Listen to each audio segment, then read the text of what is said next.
said X Coppers chiming in. What's up, X Yeah, Copper? because if you want salt on your steak, X Copper says that the pink salt is said to be the remains of the mile tall giants, the oldest ones. So the Yeah, I salt was might literally, that was on my mind about 2 minutes ago when Scott was thinking, I was just thinking about that I'd have to mention that. And that's obviously the way back. And a lot of these, we've got one in Scotland. I've sent you the picture, and it's a giant face just in the rock. It's in the middle of nowhere, makes no sense. And they think it's one of these giants. And you've got them all over the world. And when you do look into this, it sounds crazy, mile-high giants.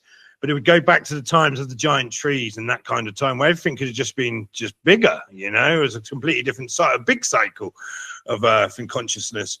But yeah, you see that, and the salt is, people do mine the salt, and apparently also gold in the giants. When they would cement, it would go to the bottom. If they were stood up, all the gold would fall to the bottom, and you'd find gold in them as well. So, but I've seen that salt, and you can see, and you cut in this wood, and it looks like a giant, and it looks like it's the blood that's congealed in the blood or in the muscle or something, you know. There's, yeah, I've seen that, and that's a very interesting point.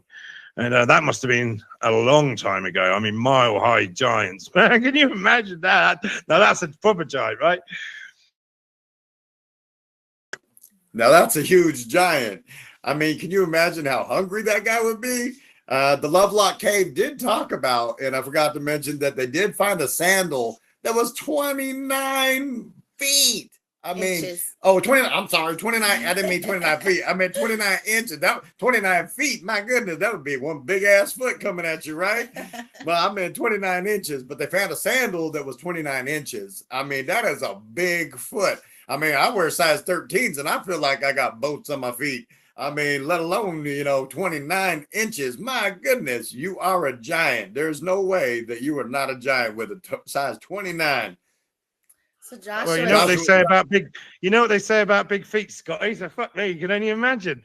But that's an interesting fact, because they have found so many artifacts, giant books, giant weapons, giant clothing, giant chairs, giant bed, all this kind of stuff, giant doors into buildings, giant in the megaliths. You've got giant steps, giant buildings, giant doors, doorways and openings. So yeah, that's a very good point. And I mean, that's another thing I was quite interested in, was looking at this kind of height differences, about how big were these giants. And again, it seems to be, you go back, they got taller and they got a bit smaller through time, Further, you go like to Gilgamesh, you got 17 feet, but then you hear these 30 footers, these mile-high ones, which, I mean, just mind-blowing to even imagine that.